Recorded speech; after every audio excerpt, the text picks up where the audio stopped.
My father's grave was 30 minutes old when the general found me. For stars on his shoulder. No introduction. Just a handshake.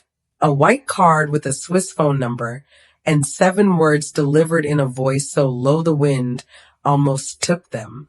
Fly to Geneva. Give them your father's name.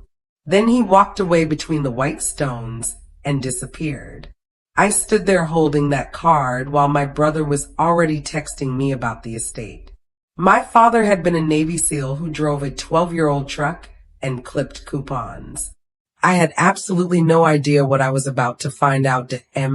My father's grave was 30 minutes old when the general found me. For stars on his shoulder. No introduction. Just a handshake. A white card with a Swiss phone number and 7 words delivered in a voice so low the wind almost took them. Fly to Geneva. Give them your father's name. Then he walked away between the white stones and disappeared. I stood there holding that card while my brother was already texting me about the estate. My father had been a Navy SEAL who drove a 12-year-old truck and clipped coupons. I had absolutely no idea what I was about to find out. If you're interested in this topic, hit the like button, subscribe, and type "interested" in the comments, and I will give you a heart. The wind at Arlington moves differently than wind anywhere else. I have thought about that since, tried to find a rational explanation for it, and the closest I have come is that a place that holds that much silence eventually develops its own atmosphere. It was cold and steady, and it moved across the rows of white markers in a way that felt less like weather and more like presence. And I stood at my father's grave 30 minutes after they had folded the flag and handed it to me, and I was still holding it. The triangle, the blue field, the white stars pressed against my chest with both hands, because putting it down felt like a decision I wasn't ready to make. My name is Claire Turner. I am 37 years old. I work as a compliance officer for a mid-sized shipping company in Norfolk, Virginia, which means I spend my professional life ensuring that systems operate within their documented boundaries, that paperwork reflects reality, that nothing important goes unrecorded. I am precise by nature and by training, and I tell you that because what happened in the weeks following my father's burial was the most imprecise, disorienting, structurally unfamiliar experience of my life, and the only way I survived it intact was by applying the same principles to it that I applied to everything else. Document. Verify. Do not move until you understand what you are looking at. My father's name was Robert Turner.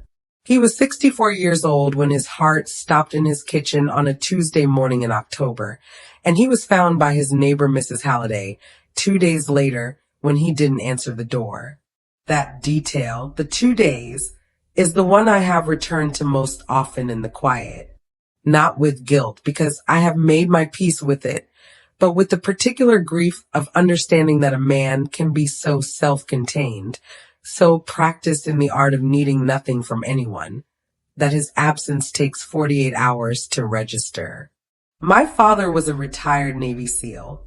I did not know this comprehensively until I was 19 years old.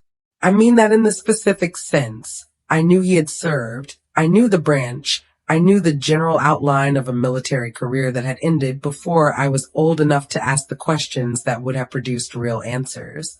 What I did not know was the depth of it, the duration of it, the nature of what he had done inside it, because my father did not discuss those things. Not at dinner. Not on the long drives we took along the Virginia coast on Sunday afternoons. Not in the years after my mother passed, when it was just the two of us in that 3-bedroom house in Norfolk with its practical furniture and its absence of medals on the walls. He had served with distinction. I know that now. I knew almost none of it then. Growing up, the evidence of who my father was presented itself in small, oblique ways that I cataloged without understanding what I was cataloging. He woke at 5 every morning without an alarm. He kept his garage in a condition of such precise organization that the outline of every tool was traced on the pegboard behind it in permanent marker, so that anything missing was immediately visible. He noticed things other people did not notice. The slight hesitation of a car that had been sitting too long before starting, the specific sound a door makes when its frame has shifted, the exact moment in a conversation when someone has stopped being honest. He worked part-time at a marine supply store after he retired. He told people he liked the smell of rope and salt, and when people laughed at that, he smiled in the specific way of someone who has given a true answer and is content to let it be taken as a modest one. He drove a truck that was 12 years old and maintained it himself. He clipped coupons from the Sunday paper and organized them by category in a small accordion file he kept in the kitchen drawer. He had a garden in the backyard where he grew tomatoes and one inexplicable row of lavender that he never explained and I never asked about. This was my father. This was the complete visible inventory of Robert Turner as I understood him for most of my adult life. My brother Daniel is 4 years older than me and understood my father differently, which is to say he understood him less and resented the gap more. Daniel had left Norfolk at 22 with the specific energy of someone who has decided that somewhere else will fix what is wrong. And he had spent the 15 years since then moving through a series of lives, businesses, investments, relocations, reinventions, each one launched with genuine enthusiasm and concluded with a quiet request to our Father for the kind of financial assistance that was always given and never discussed afterward. My father helped him without commentary, without the attached conditions or the referenced history or the pointed comparisons that Daniel always seemed braced for and that my father never delivered. He simply helped. And then he went back to his garden and his coupons and his coffee at 6 every morning. And if he had feelings about the pattern, he kept them in the same place. He kept everything else that mattered to him somewhere interior and undisturbed and entirely his own. I stayed in Norfolk. I visited every Sunday. I brought groceries he didn't need and sat at the kitchen table while he did his crossword puzzle, and we talked about fishing and the weather and the neighbor's new car and absolutely nothing of consequence. And I have since come to understand that those conversations were not nothing. They were the specific language of two people who are comfortable enough in each other's presence to let silence do the work that words would only complicate. He never mentioned Switzerland. He never mentioned Geneva. He never mentioned a trust, or a general, or a phone number on a white card. He never mentioned the passport I would later find in the back of his closet, thick with stamps from countries I had not known he visited, dated across 2 decades of Sunday afternoons I had assumed were exactly what they appeared to be. And right now I want to stop and ask you something directly, because I want to know how far this story is reaching. Where are you watching from? Drop your city or your country in the comments right now, because people have been finding this from places I genuinely did not expect. And what I am about to tell you about the morning after the funeral is the part where everything I thought I understood about my father began to develop a second dimension I had no framework for. Daniel called before I had finished arranging the catering for the reception. He called while I was on hold with the florist, which meant I saw his name on my screen and made the decision to click over, because I assumed he was calling about logistics. He was not calling about logistics. He said, "Guess that's it, huh?" Dad never had much. That was the entirety of his opening. No greeting. No how are you. No acknowledgement of the specific quality of grief that attaches itself to the morning after you have buried a parent. Just that. A summary delivered in the tone of a man who has already begun calculating. I said, "It's been less than 24 hours, Daniel." He said, "I'm just saying." He lived simple. We should be realistic. I said, "About what?" He said, "The estate." I told him the will was straightforward. The house to me, everything else minimal. He said, "Right?" And there was something in the way he said it that was less about agreement and more about the specific skepticism of someone who has not yet seen the documents and is already preparing a position. I told him we would talk after I had met with the attorney. He said, "Sure," and hung up. That tone stayed with me through the reception, through the quiet of the house afterward, through the night I spent in my father's armchair because I could not bring myself to sleep in his bed and could not bring myself to leave. That tone was the sound of a man who had spent 15 years interpreting our father's practicality as withholding and had arrived at the moment of settlement carrying 15 years of accumulated conclusion. At 8 the next morning, I went through the house the way I go through everything, methodically, completely, starting from the outside and moving inward. Kitchen first, then the living room, the study, the garage with its outlined tools and its organized shelving. Tax returns dating back to 1987. Insurance documents. Hardware store receipts organized by year in labeled manila envelopes. The complete inventory of a man who documented everything and displayed nothing. Then I found the passport. It was in his closet inside a weathered shoebox on the top shelf behind a folded wool sweater, and it would have been easy to miss if I had not been conducting the kind of thorough search that my professional instincts required me to conduct.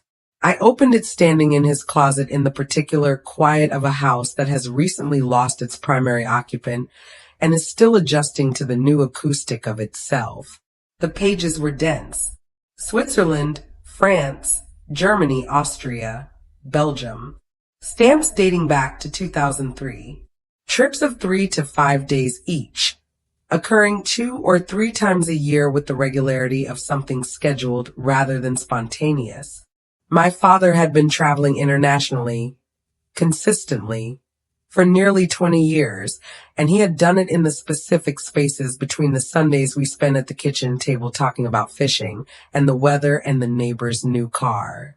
I sat on the edge of his bed and looked at the stamps for a long time. And then I looked at the white card the general had given me at the grave. And then I looked at the Swiss country code on the phone number. And then I understood, not fully, not yet, not with anything close to the complete picture that was waiting for me, but enough to know that the inventory I had been working for my entire life was not the complete inventory. My father had not died with nothing. He had died with something so carefully constructed and so deliberately concealed that it had survived 37 years of Sunday afternoons without a single visible edge. And whatever it was, it had been waiting for exactly the moment I was now standing in. I called the Swiss number at 7:43 in the morning, sitting at my father's kitchen table with his coffee mug in front of me. The one he had used every day for at least 15 years, white ceramic, no logo. The handle worn smooth on one side from the specific grip of a specific hand that would never hold it again. I had been awake since 4. Not from grief exactly, though grief was present, but from the particular wakefulness of a mind that has been handed a problem it cannot yet solve and has decided that sleep is a lower priority than processing. The passport was open on the table beside me. I had gone through it again in the early hours, page by page, and written down every country, every date, every entry and exit stamp in the small notebook I carry in my bag for work, because I have learned over years of compliance work that the act of writing information down changes your relationship to it, forces a precision that reading alone does not require. 22 trips in 19 years. Always Switzerland as either the origin or the destination. Always durations of 3 to 5 days. Always in the months of February, June, and October, with a regularity that was not coincidence and was not vacation. My father had not been a man of spontaneous travel. He had been a man of scheduled maintenance. Whatever he had been doing in Switzerland for 19 years, he had been doing it on a schedule. I dialed the number. It rang twice. A woman answered in English so precise it had the particular quality of someone for whom precision is professional rather than native. I gave her my father's name. The pause that followed was approximately 4 seconds, which does not sound significant, but is significant when you are sitting alone in a dead man's kitchen at 7:43 in the morning waiting to understand why a 4-star general told you to make this call. She said, "Yes, we have been expecting you." for words that rearranged the temperature of the room. Not "we are sorry for your loss," not "how can I help you," not "please hold while I look up the account." "We have been expecting you," which meant my call had been anticipated, which meant my father had told them I would call, which meant he had structured this moment the same way he had structured everything else in his life, in advance, precisely, without anyone around him knowing it was being structured at all. She asked when I could travel. I told her I needed time to arrange things. She said, "That is understandable. When you arrive, please bring identification and a copy of the death certificate." She did not mention money. She did not mention accounts or balances or financial instruments of any kind. She said, "Bring your identification and the document that proves he is gone, and we will handle the rest in person." I thanked her and ended the call and sat with the phone face down on the table for approximately 2 minutes. Then I picked up my notebook and wrote 3 words at the top of a fresh page. He knew everything, because that was what the call had confirmed. My father had known he would die before he explained this to me. He had known I would find the card. He had known I would call the number. He had known the woman would answer and say exactly what she said. He had built the sequence the same way he built everything, not dramatically, not with announcement, but with the quiet, load-bearing precision of a man who thought in decades and trusted that the right person, given the right information at the right moment, would know what to do with it. I went back to the closet. I had done a first pass the night before, but I had not done the kind of thorough search that the passport now told me was necessary. I went through every box on every shelf. I went through the pockets of every jacket and every coat.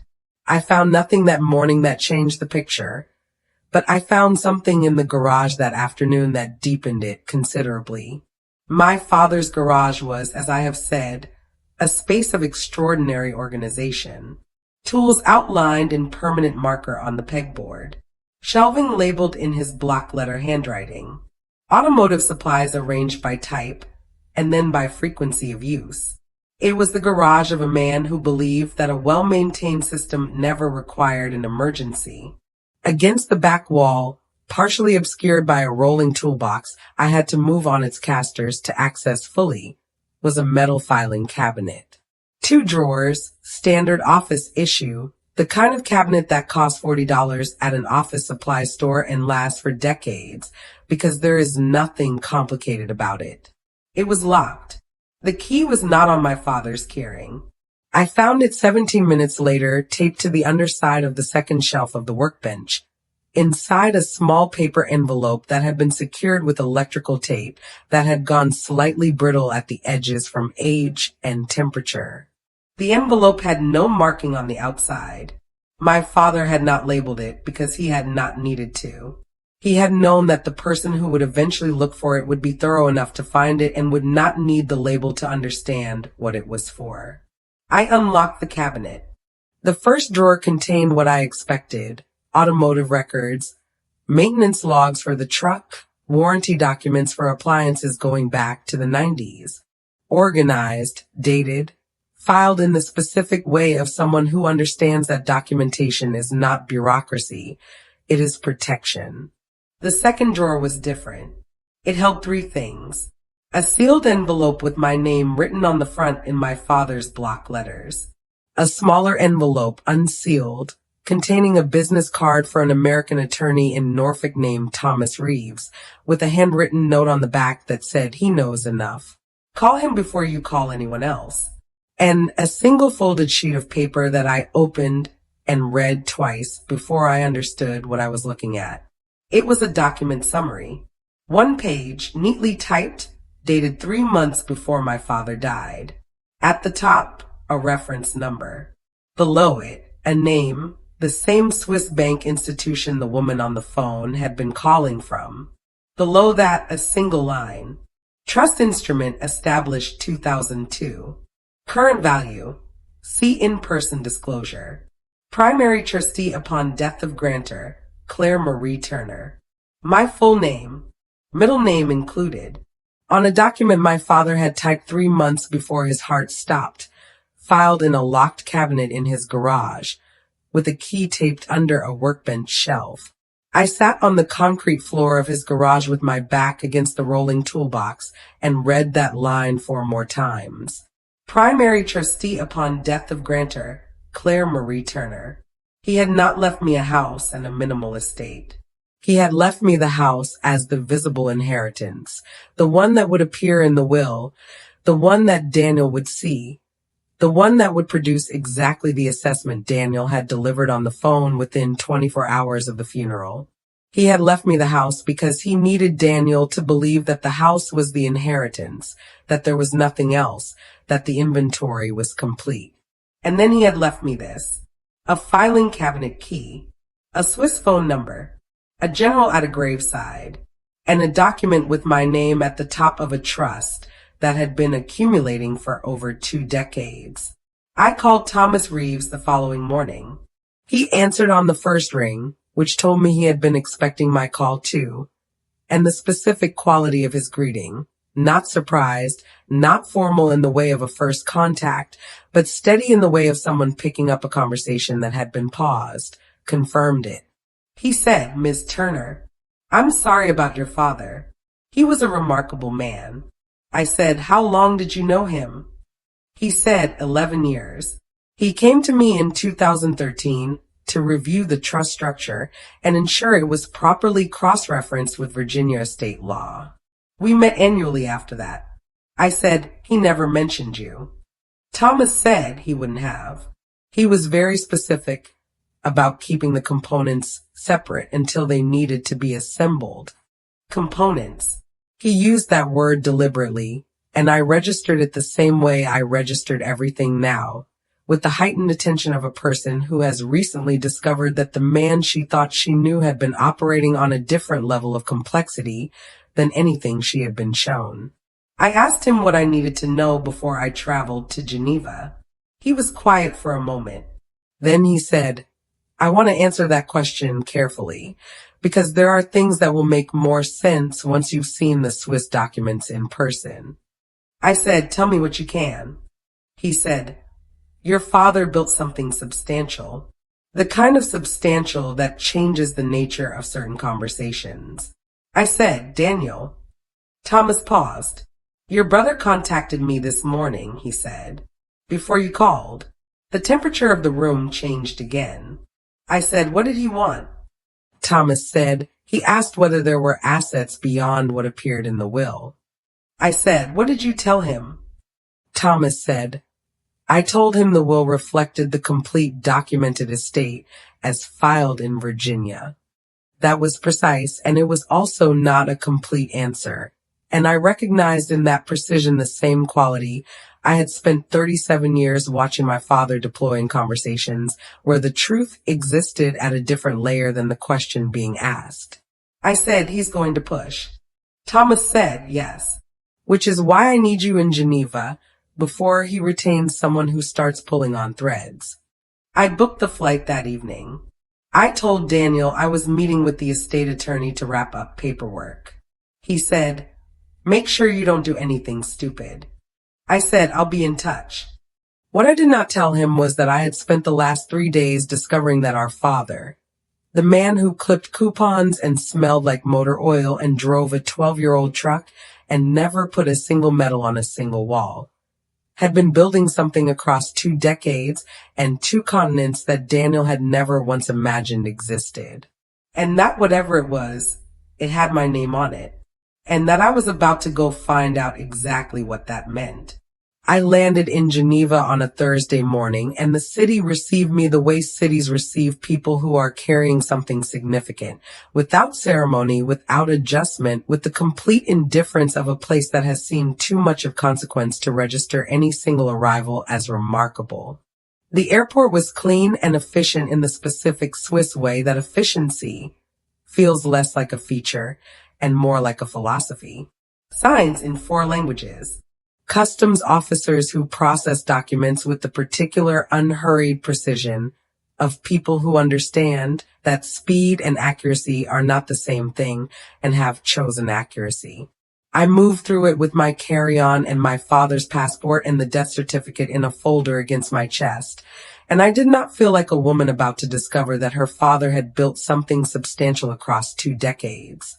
I felt like a compliance officer who had not slept enough on a transatlantic flight and needed coffee before she could trust her own assessment of anything. The cab driver did not speak much English. The city outside the window was gray and clean and built along a lake that looked in the winter light like hammered pewter, flat and dense and slightly reflective. The kind of surface that shows you a version of what you are looking at without showing you the depth beneath it. I noted that and filed it away as an appropriate metaphor, and then told myself that a woman running on 4 hours of sleep and grief should not be trusted with metaphors, and looked at her notebook instead. I had written a list of questions on the flight. Not emotional questions, practical ones, the kind that my compliance training had produced automatically when I fed it the available data. What is the trust's legal jurisdiction? What are the disbursement mechanisms? What triggers activation? What are the conditions on my oversight authority? Who are the named beneficiaries? What happens if I predecease the trust's intended duration?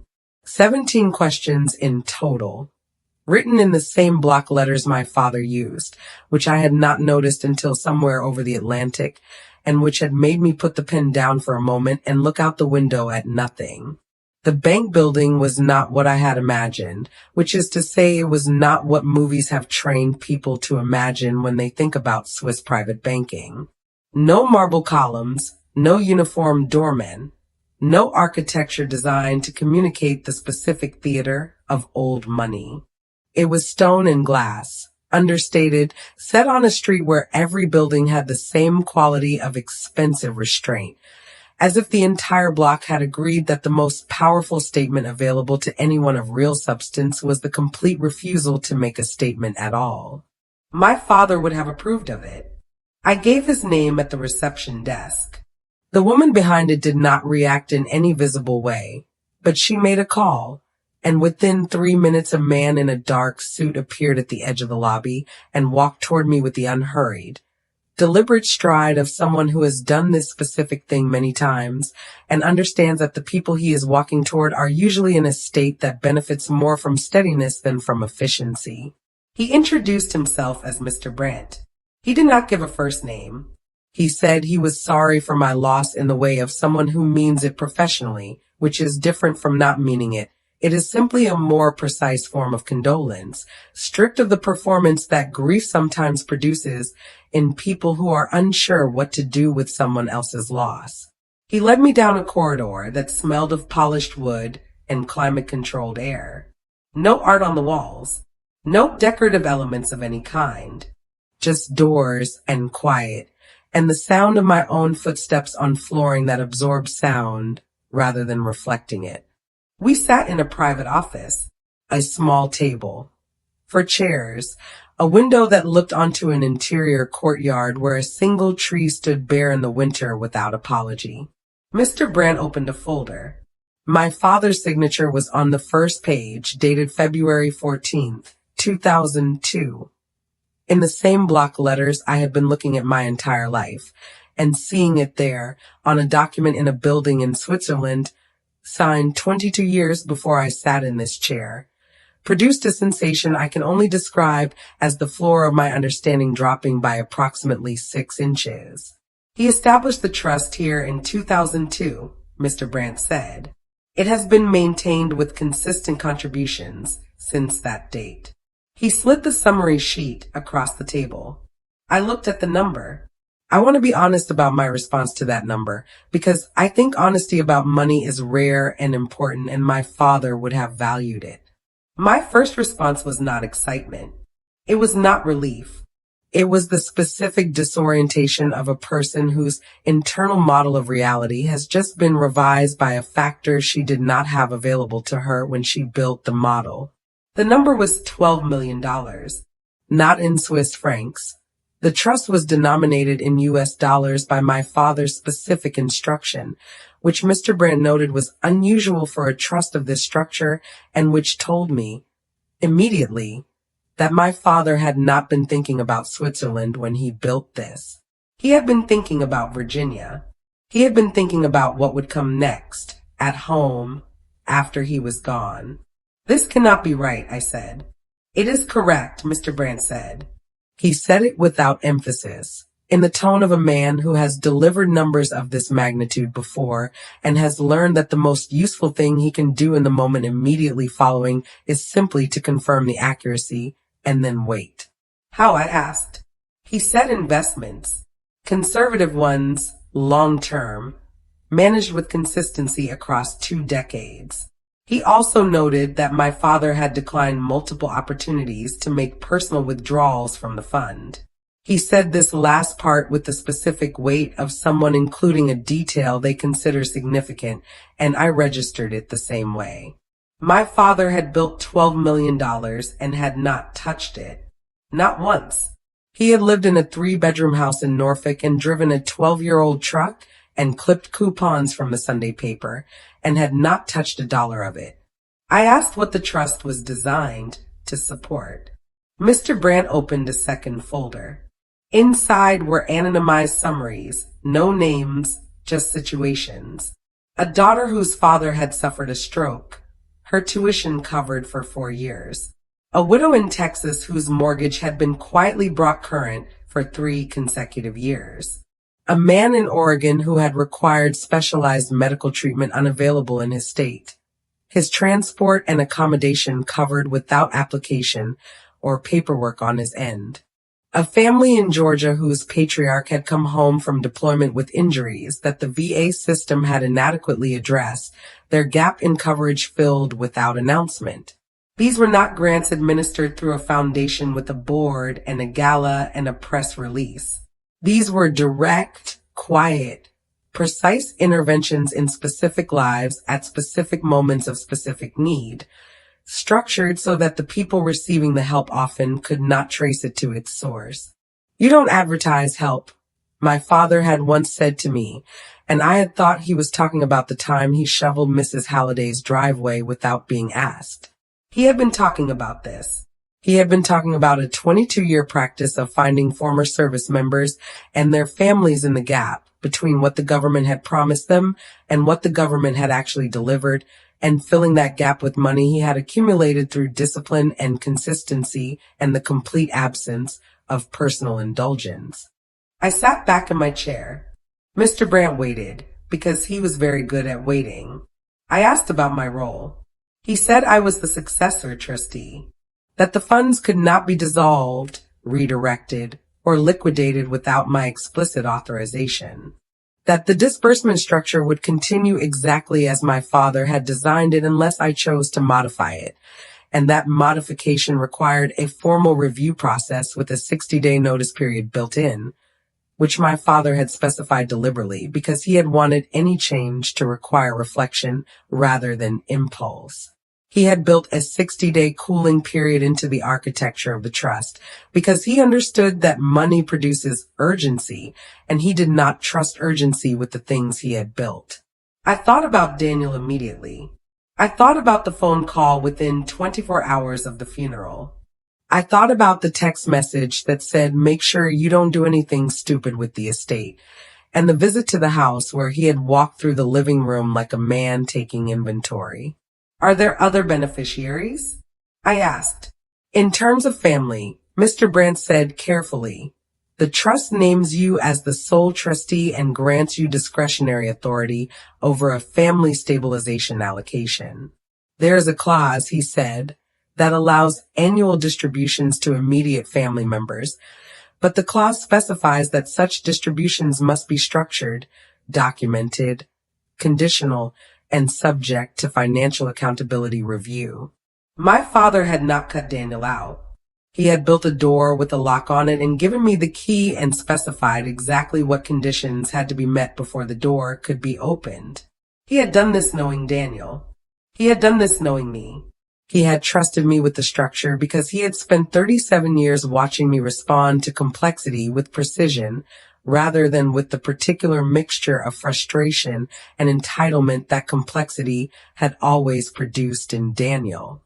Now, I want to stop here for a moment because I know people are watching this from all kinds of places and all kinds of situations, and I genuinely want to know where you are right now. Drop your location in the comments, your city, your country, wherever you're watching from. Because this story has been finding people I never expected. And what I am about to tell you about the moment my phone rang in that office in Geneva is the part that changed the entire trajectory of what came next. My phone buzzed on the table. Daniel. I looked at it for one full second. Then I answered. He said immediately, "So what did the lawyer say?" Not hello. Not how was the flight. Just the question, delivered in the specific tone of someone who has been sitting with it for long enough that the pretense of small talk has become impossible to maintain. I said, "I'm still reviewing paperwork." He said, "Is there anything?" I looked at the trust summary on the table in front of me. I looked at the number. I looked at the anonymized summaries of the lives my father had been quietly holding together for 2 decades. I said, "Yes, there's something." He inhaled. I could hear it across the Atlantic. He said, "How much?" I did not answer that question. Not because I was being strategic in that moment. I want to be honest about this because the strategic thinking came later, after I had time to process. I did not answer it because I was sitting in a Swiss bank office looking at evidence that my father had been a completely different person than either of us had understood. And I was still in the earliest seconds of processing what that meant. And Daniel's question, how much, not what was it for, not what did he build, not who did he help, just how much, landed in that moment like a confirmation of exactly why my father had structured this the way he had. I said, "I need more time to understand what I'm looking at." He said, "Claire." I said, "I'll call you when I'm back." He said, "Don't make decisions without me." I said, "I'll call you when I'm back," and ended the call. Mr. Brand had been looking at the courtyard window during the call with the practiced discretion of someone who has learned that the most respectful thing he can do during private family moments is to become architecturally invisible. When I set the phone down, he looked back at me with the same steady professional composure he had maintained since the lobby. He slid one more envelope across the table. He said, "There is a letter, written in your father's hand." He was specific that it be delivered only after his death, and only in this office, and only to you. I looked at the envelope. My name on the front, block letters, the specific pressure of a pen held by a hand that pressed firmly, because it believed that things written down deserved to be written down with conviction. I looked at it for a long moment without picking it up, because I understood that once I opened it, my father would be explaining himself to me, and I was not yet certain I was ready to hear it. And I was simultaneously certain that readiness was not something I was going to be able to manufacture through waiting. I picked it up, and in the moment before I broke the seal, I thought about something Daniel had said at the kitchen table the morning before I left. He respected you, not loved you. There's a difference. And sitting in that office with a letter in my hands that had traveled across years and continents to reach me, I understood for the first time that my brother had been both completely right and completely wrong.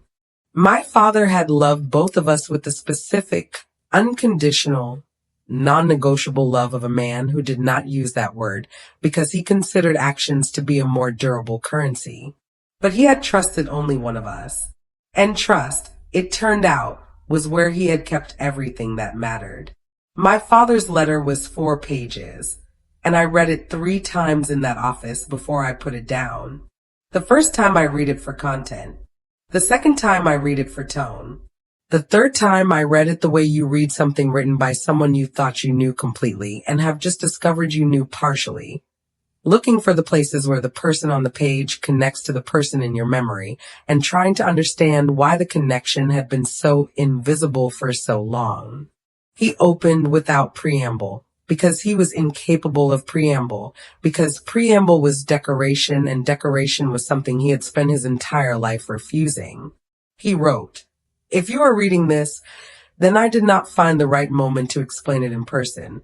And I want you to know that the failure of timing was mine and not yours. I set the letter down after that first sentence and looked at the courtyard tree for approximately 30 seconds. Then I picked it up and kept reading. He explained the trust's origin in the same way he had explained everything that mattered to him. Factually, sequentially, without editorializing. After he retired from the Navy, he had maintained contact with a small number of men he had served alongside. Not through reunions or organized veteran networks or anything that required public acknowledgement of shared history. Through direct, private, consistent contact, phone calls, occasional visits, the specific maintenance of relationships that most people allow to decay after the shared context that created them has ended. Over time, he had watched those men navigate the gap. That was the word he used, the gap, and he did not define it because he knew I would understand it without definition. The space between what the military promises its people and what the infrastructure surrounding those people is actually capable of delivering once the service is done. Medical needs that fell outside VA coverage parameters. Financial pressures that accumulated when disability ratings were disputed or delayed. Children who needed opportunities that a family living on a fixed pension in a rural county could not generate without external intervention. He had started setting money aside in the mid-90s, before the trust, before Geneva, before any formal structure existed. He had simply begun directing a portion of his contractor income, because he had done contractor work after the Navy, consulting on communications infrastructure for firms he declined to name in the letter and whose names I found later in the documents Mr. Brandt provided, into a separate account he did not touch. By 2002, the account had grown to a level that required professional management, and a contact had connected him with the Swiss institution, and he had flown to Geneva for the first time and established the trust with the same deliberate efficiency he brought to every system he built. He wrote, "I did not tell you because money changes how people listen. I have watched it happen my entire life. A person hears a number and the number becomes the conversation. I did not want the number to become the conversation. I wanted the work to be the conversation, and the work required quiet to function." Then he addressed Daniel, not by name at first, by circumstance. He wrote that he had always understood that his two children had different relationships to financial pressure, and that this was not a moral failing in either direction, but simply a fact about two different people that he had tried to account for without creating a hierarchy of love that did not reflect his actual experience of loving them. He wrote that he had helped Daniel, because Daniel needed help, and because help given without conditions to someone you love is not weakness, it is precision. You are meeting the need that exists rather than the need you wish existed. But he had also known, he wrote, that unrestricted access to the trust would not help Daniel in the way that Daniel actually needed to be helped. It would satisfy a short-term pressure and create the conditions for the same pressure to rebuild itself, because the pattern that produced the pressure would remain unchanged. He had built the family stabilization clause with specific conditions not as punishment, but as architecture. He wanted the money to function as a structure Daniel could build on, not a surface he could consume. He ended the letter with a single paragraph that I have since read so many times I no longer need the paper to access it. He wrote, "I chose you as trustee because you understand the difference between having something and being responsible for it. Those are not the same thing. Most people discover this too late. I believe you already know it. I am trusting you to protect what I built, not because you are better than your brother, but because you are suited to this specific work in a way that has nothing to do with my preference and everything to do with your nature. Do not apologize for your nature." I sat in that office for another 20 minutes after I finished the letter. Mr. Brandt reappeared at the precise moment that felt right, which told me he had done this before and had developed an accurate internal calibration for when the space a person needs after reading something significant has been sufficiently occupied.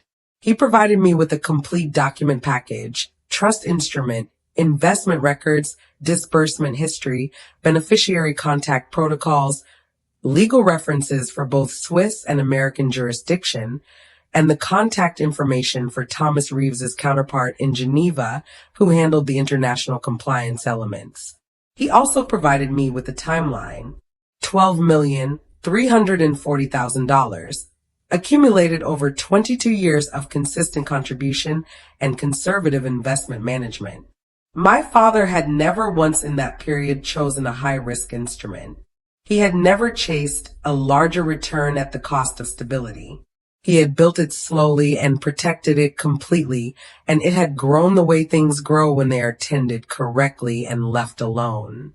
I flew back to Virginia the following morning with the document package in my carry-on and my father's letter in the inside pocket of my jacket, against my chest, which is where I kept it for the following 3 weeks, because I was not ready to put it in a folder yet, and I was not going to apologize for that. Daniel's truck was in the driveway when I arrived at the house. I had not told him when I was coming back.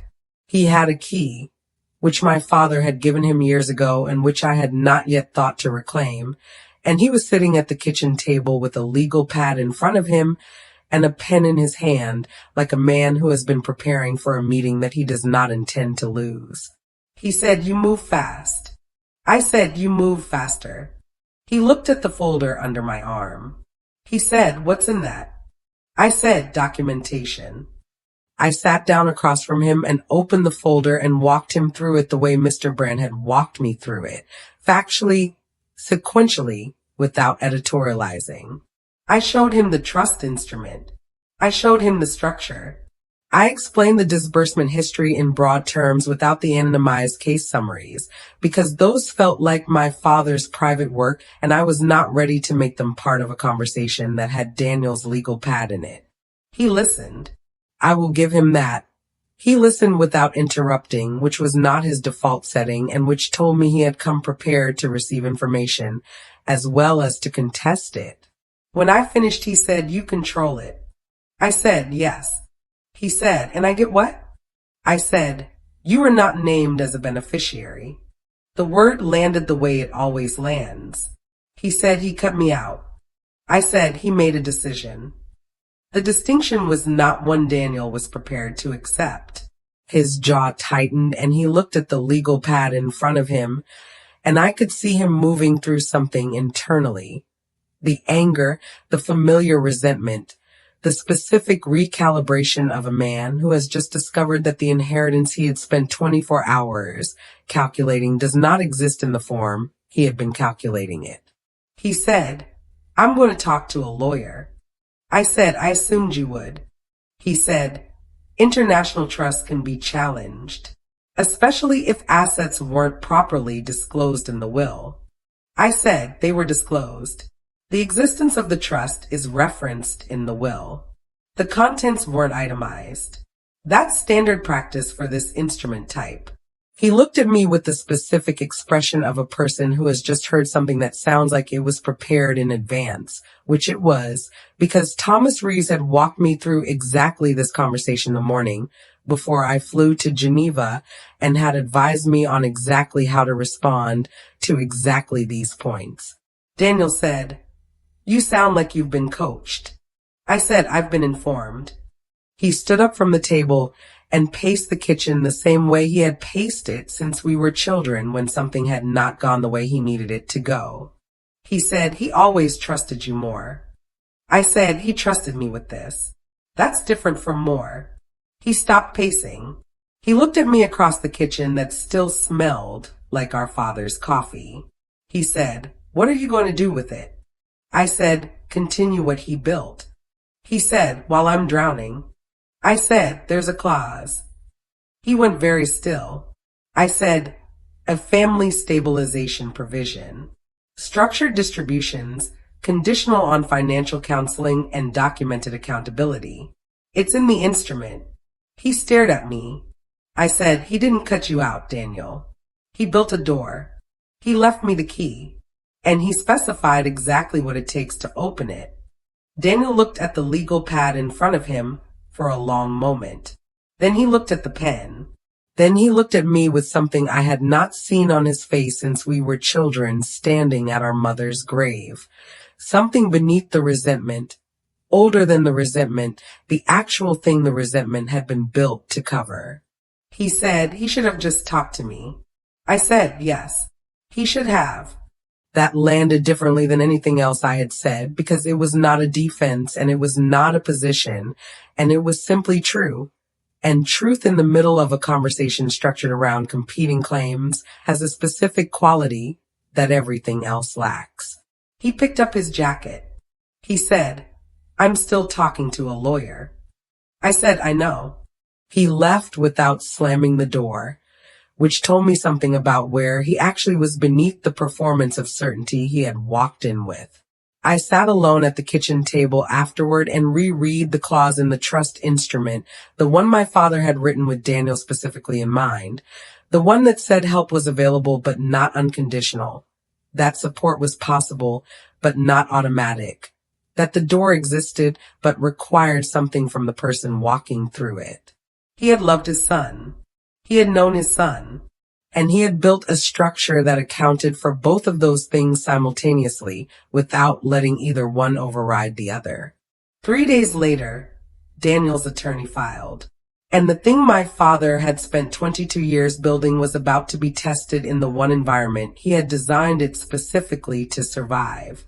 Daniel's attorney filed on a Tuesday morning, and Thomas Reeves called me before noon to tell me the papers had been served, which meant Thomas had been watching for them, which meant he had known they were coming with the same calm, advanced certainty that had characterized every element of his involvement in this from the beginning.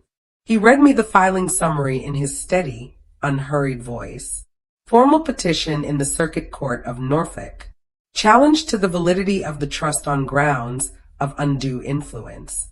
Allegation that my father had not properly disclosed his foreign holdings in the domestic will. Request for full financial accounting of all trust assets and their origin. A secondary claim suggesting that the trust structure itself represented an inequitable distribution of marital estate assets that Daniel was entitled to contest as a surviving heir. I listened to all of it without interrupting, which is the first thing Thomas had told me to practice when he had walked me through the likely shape of this in the week before I flew to Geneva. He had said, "When the filing comes, your instinct will be to respond. Resist that instinct. Let me read you the document. Let the document be what it is before you decide what it means." The document meant that Daniel had found an attorney willing to construct a legal argument from the available materials, which were thin, but not entirely without surface. The trust had been established offshore. The domestic will had referenced it without itemizing it. My father had maintained it in complete privacy for 22 years. None of those facts were improper, but all of them could be framed, in the hands of the right attorney, as the architecture of concealment rather than the architecture of discretion. Thomas said, "This is a test of the structure. Your father built the structure to pass this test." I said, "Will it?" He said, "Yes. But I need you to understand that yes in a legal context means yes through a process, not yes immediately. We have to let the process run." The first hearing was scheduled for 3 weeks out. In those 3 weeks, I did 4 things. I met with Thomas twice more to review the documentation he would present. I contacted Mr. Brand in Geneva to request the complete investment records going back to 2002. Every contribution, every disbursement, every management decision, certified and apostilled for use in an American court. I drove to Richmond and sat in Daniel's townhouse for 2 hours in a conversation I will describe shortly because it matters for what happened in the courtroom. And I called the general. I had been turning the decision to call him over in my mind since the morning at the graveside. He had given me a card with a phone number and a last name and nothing else, and he had walked away among the white stones before I could ask the questions that the card was clearly designed to produce. I had followed his instructions. I had gone to Geneva.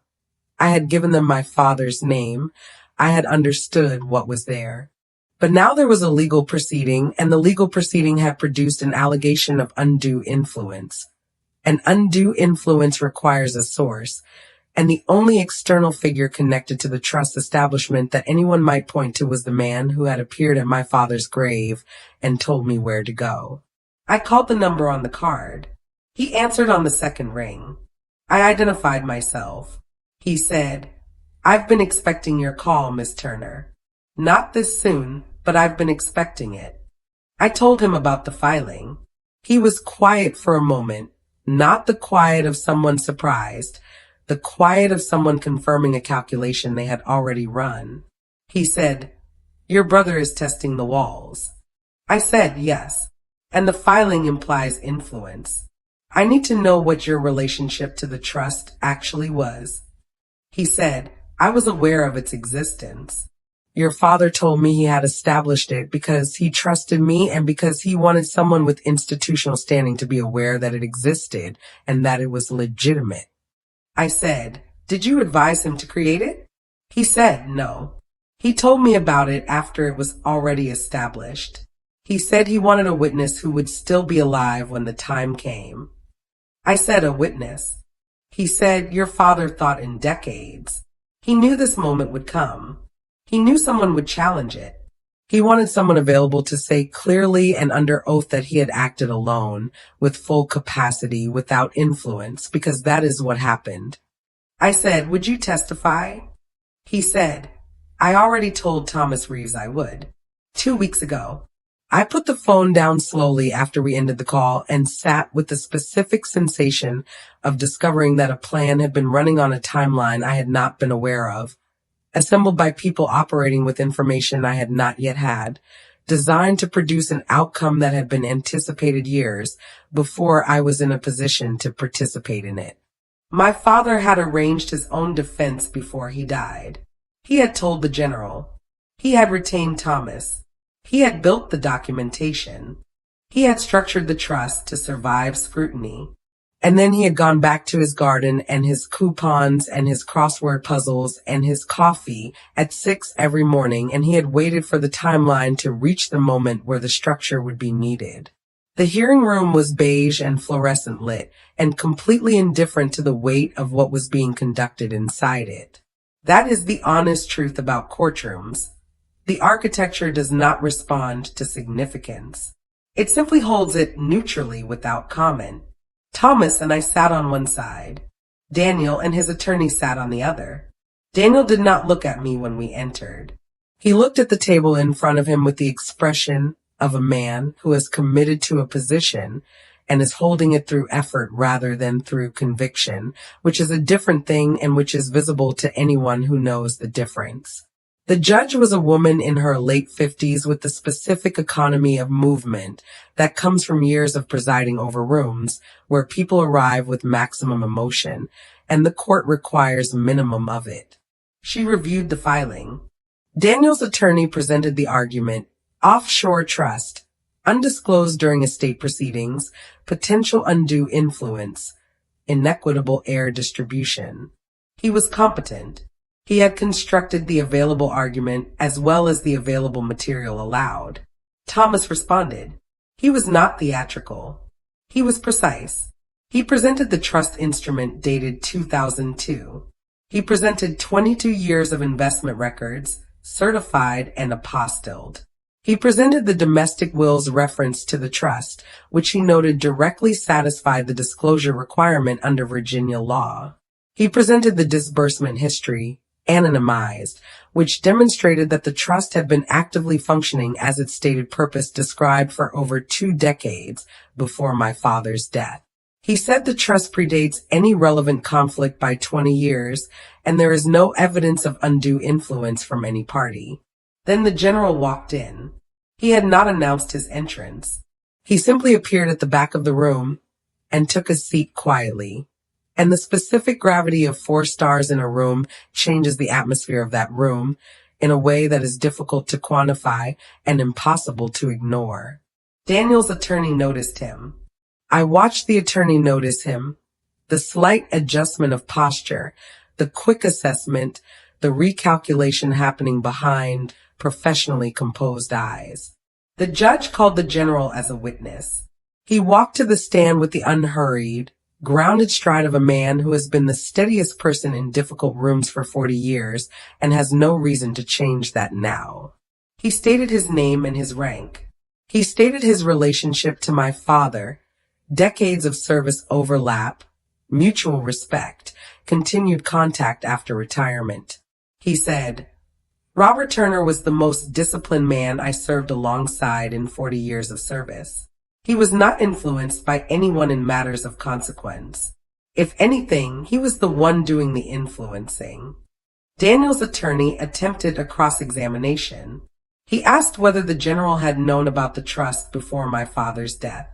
The general said yes. The attorney asked whether the general had advised my father to establish the trust offshore. The general said no. He told me about it after it existed. He said he wanted a witness with longevity and standing. Those were his words. The attorney asked why a Swiss institution, specifically. The general said, I didn't choose it. He chose it because Swiss trust law provided the specific protections he needed for a long-duration instrument with diverse beneficiaries. He had researched it himself. He brought the analysis to me, not the other way around. If you have been watching this story from the beginning, if you were here for the card at the graveside and the passport in the shoebox and the letter in the Geneva office, this is the moment I want you to stay for, because what the judge said next is the moment my father's 22 years of quiet, precise, disciplined construction became permanently, publicly, legally undeniable. And if this story has reached you today in whatever city or country or situation you are in, hit that subscribe button right now, because the next 60 seconds in that courtroom is what everything before it was building toward. The judge recessed briefly. She returned with the specific composure of someone who has reviewed the documentation and found it conclusive. She said the trust is valid. It predates any alleged conflict by a significant margin. There is no evidence of undue influence from any party. The petitioner's claim is dismissed. Dismissed. Not pending, not referred, not subject to further review. Dismissed. Daniel sat very still. His attorney wrote something on his legal pad that I could not read from where I was sitting. Thomas placed his pen down on the table with the quiet satisfaction of someone whose work has done exactly what it was designed to do. Outside the courtroom, Daniel stood beside his truck in the parking lot looking at the pavement in the specific posture of a man whose position has collapsed and who has not yet decided what posture replaces it. He said, without looking up, you really weren't going to bend. I said, no. He said, not even after I filed against you publicly. I said, not even then. He looked up. The anger was thinner than it had been. What was underneath it was older and less defended and more true. He said he never trusted me. I said, he trusted you with something different. He trusted me with this. He nodded slowly. Not agreement exactly. Something more like the first movement toward acceptance, which is different from agreement and takes longer and means more. He got in his truck. He sat there for a moment without starting it. Then he drove away, and I stood in the parking lot in the November air with the dismissed filing and my father's letter in my inside pocket and the trust intact, and I understood something my father had written that I had not fully absorbed until that moment. He had written that the work required quiet to function. Standing in that parking lot, I finally understood that the quiet was not the absence of noise. It was the presence of something so well built that noise could not compromise it. The parking lot emptied the way parking lots empty after courthouse proceedings, quickly, without ceremony, people returning to the ordinary machinery of their lives with the specific relief of individuals who have been in proximity to someone else's crisis and are grateful for the distance that the exit provides. I stood there for another 4 minutes after Daniel's truck disappeared around the corner, not because I needed the time to process what had happened, but because I had learned from my father that the moments immediately following a significant outcome are worth inhabiting fully rather than rushing through. Because they carry information that the momentum of moving on tends to erase before you have finished extracting it. What I extracted in those 4 minutes was this. The dismissal was not the victory. I want to be precise about that because I think it is the most important thing I can tell you about everything that had happened since Arlington, since the white card, since the passport in the shoebox, since the letter in the Geneva office. The dismissal was the confirmation.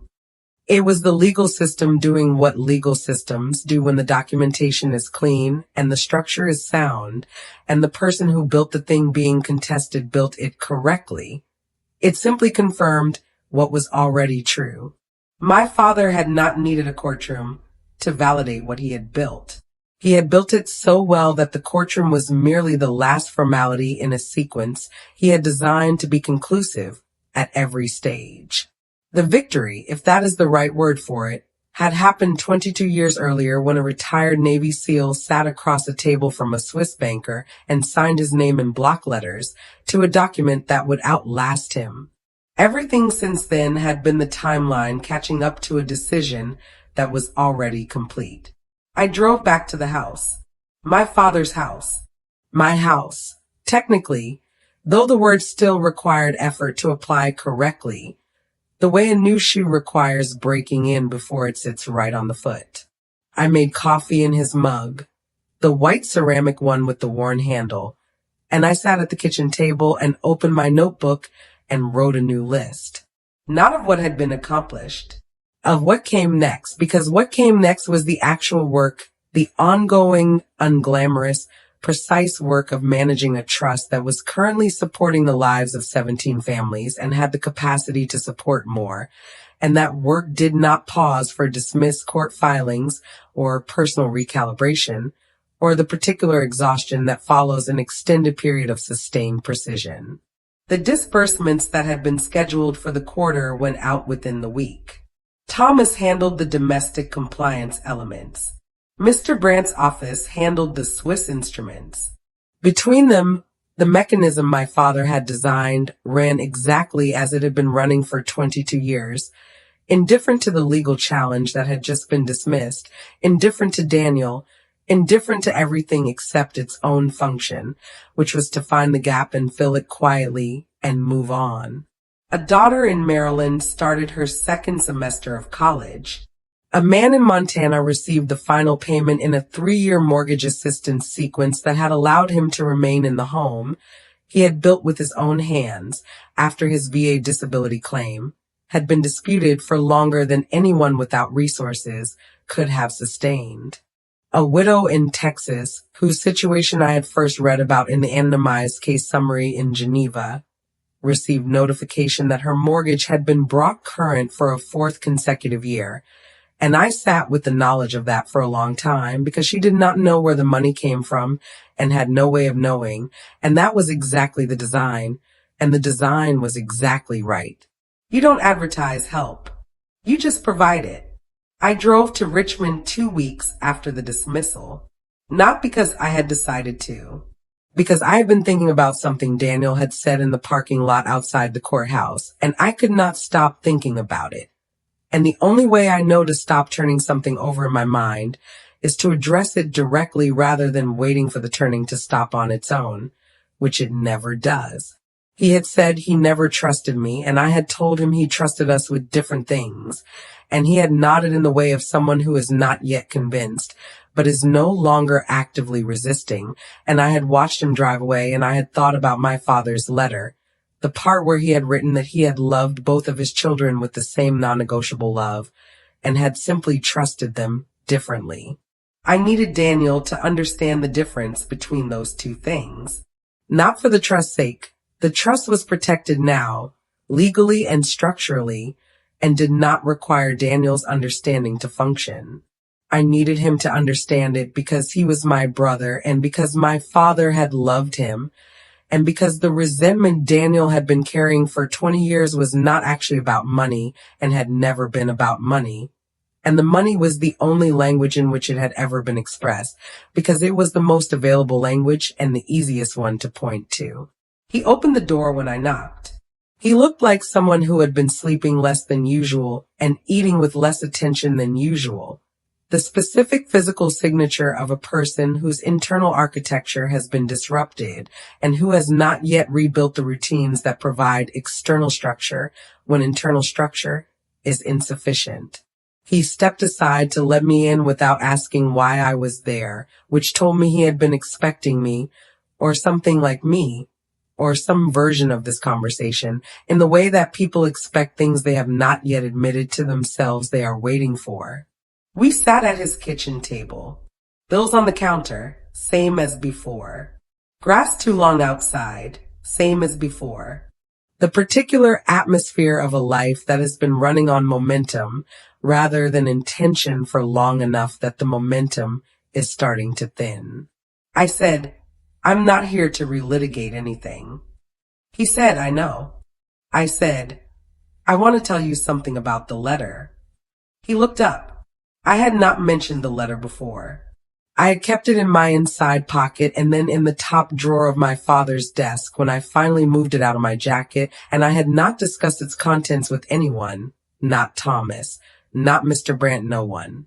But I had been thinking about the paragraph that addressed Daniel, and I had decided that paragraph belonged to him as much as it belonged to me, because my father had written it about him and had intended it to be understood eventually and had trusted me with the timing of that. I told him what it said, not word for word. I did not have the letter with me, and I would not have read it aloud even if I had, because it was my father's voice, and reading it aloud in a kitchen in Richmond to a man who was sitting with the specific vulnerability of someone whose position has recently collapsed felt like a use of it that required more than I was prepared to authorize. But I told him the substance of it, that my father had seen the pattern, that he had not judged it, that he had understood the difference between a man who struggles with money and a man who is lesser for struggling, and had never confused the two, and had helped without commentary precisely, because he did not want the help to carry the weight of judgment. That the trust family clause had been written with Daniel specifically in mind, and had been written not to monitor him or diminish him, but to provide the specific kind of structure that my father had believed, based on decades of watching his son, would be more useful than a lump sum that resolved one cycle and created the conditions for the next. Daniel sat with all of that for a long time without speaking. His hands were flat on the table, which is a posture I associate with my father and which Daniel produces when he is processing something real rather than performing a response to it. He said quietly, he could have just told me. I said, I know. He should have. I meant it. I had meant it the first time I said it, and I meant it more now, sitting in his kitchen 2 weeks after a court had dismissed his petition, because I had had time to sit with the full picture of what my father had built and to understand that the one element of it that was not clean, not precise, not correctly structured was the silence. The money was structured correctly. The trust was structured correctly. The protection was structured correctly. The communication was not structured at all, and the absence of it had produced 20 years of resentment in a man who had interpreted his father's privacy as preference and had been wrong about that interpretation and had never been given the information that would have corrected it. My father had been meticulous about systems and imprecise about people, and I think he knew that about himself, and I think it was the thing he would have done differently if he had been given the time to do it. Daniel said, what does the clause actually require? I told him, debt counseling, documented and consistent, a financial advisor selected from a pre-approved list and paid for by the trust, structured annual distributions tied to measurable progress benchmarks, a 60-day review period built into any modification request, no lump sums, no blank checks, a 5-year stabilization arc designed to address the pattern rather than the current expression of it. He listened to all of it without the resistance I had expected. Then he said, he designed this for me specifically. I said, yes. He said, before I even needed it this badly. I said he had been watching for a long time. Daniel looked at the bills on the counter. He looked at them the way you look at something you have been managing not to see clearly and have just decided to see. He said, I don't want to be the man who sued his sister over money. I said, then don't be. He said, I already am. I said, that's what you did. It's not what you are. The distinction landed. I watched it land, watched him absorb it, watched him do the specific internal work of separating an action from an identity, which is the work that makes change possible and which nobody can do for you and which takes longer than any single conversation, but has to begin somewhere. He said, if I agree to the conditions, you'd actually do this? I said, it's not my offer. It's his. I'm just the one administering it. Something in his face shifted. Not dramatically. Just the particular shift of a man who has spent 20 years understanding his father's financial assistance as loans from a man who was withholding something larger, suddenly understanding that the larger thing had always been there and had always been intended for him and had simply been held in a structure designed to make it useful rather than handed over in a form designed to make it easy. He said he wasn't punishing me. I said no. He said he was waiting for me to be ready for structure. I said yes. He was quiet for a long time. Then he said, I'm not sure I'm ready. I said, I know. The clause doesn't require you to be ready. It requires you to begin. We spent the next 2 hours going through the numbers together. His debt, his income, the realistic shape of a 5-year stabilization plan that began where he actually was rather than where either of us wished he was. I did not soften the numbers, and I did not editorialize about the pattern that had produced them. I simply laid them out the way Mr. Brand had laid out the trust summary in Geneva. Factually, sequentially, without judgment. At the end of it, Daniel said, when do I start? I said, whenever you're ready to call the advisor. He nodded. He did not call that evening. He called 4 days later, on a Thursday morning, and left me a voicemail that said simply, I called. First appointment is next week.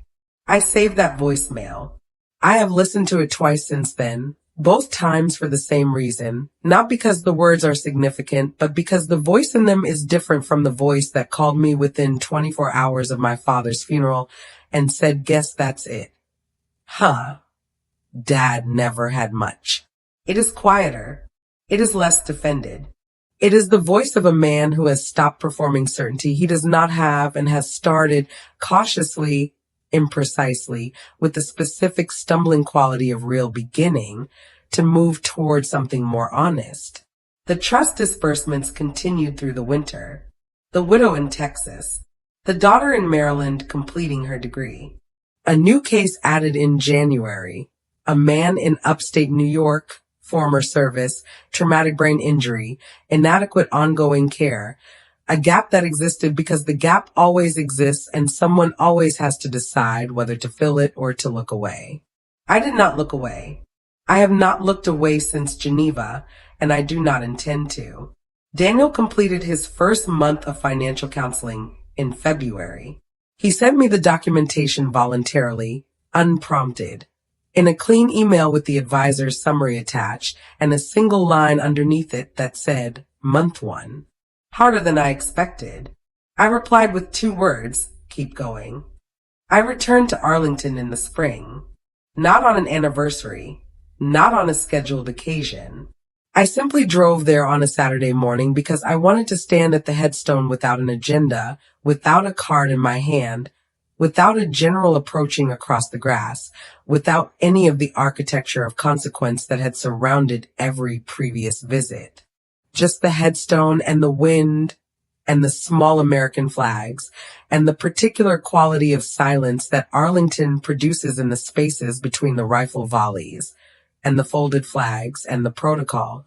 His name carved in marble, his rank, his dates, nothing else, because he had not wanted anything else, because he had understood that the things that matter do not require inscription, because they exist in systems and structures and people who carry them forward.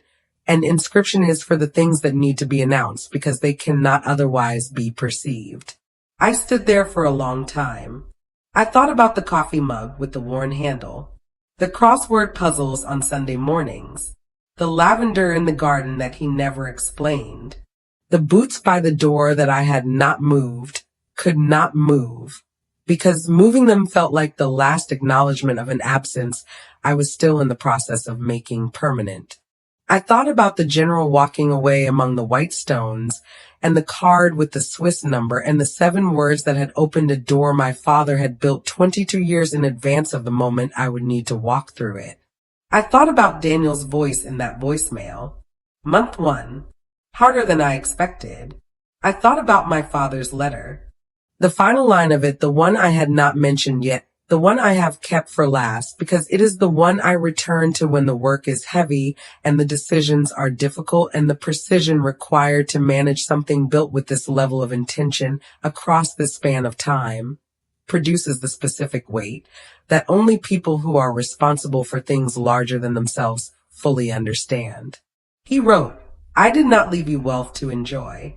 I left you a standard to maintain. There is a difference. And I believe you already know which one matters. I do know.